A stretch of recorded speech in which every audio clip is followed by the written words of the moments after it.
By measuring the performance of your marketing campaigns and channels, you make informed decisions about where to allocate your budget.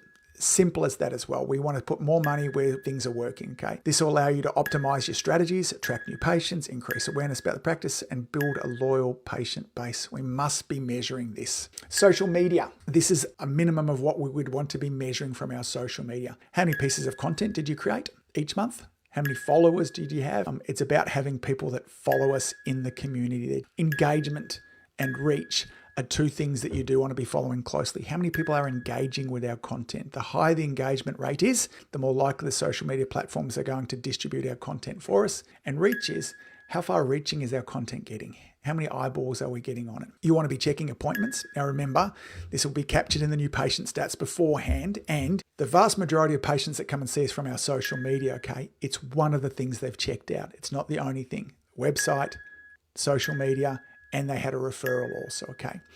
And you may want to be looking at things like how long are people watching my videos?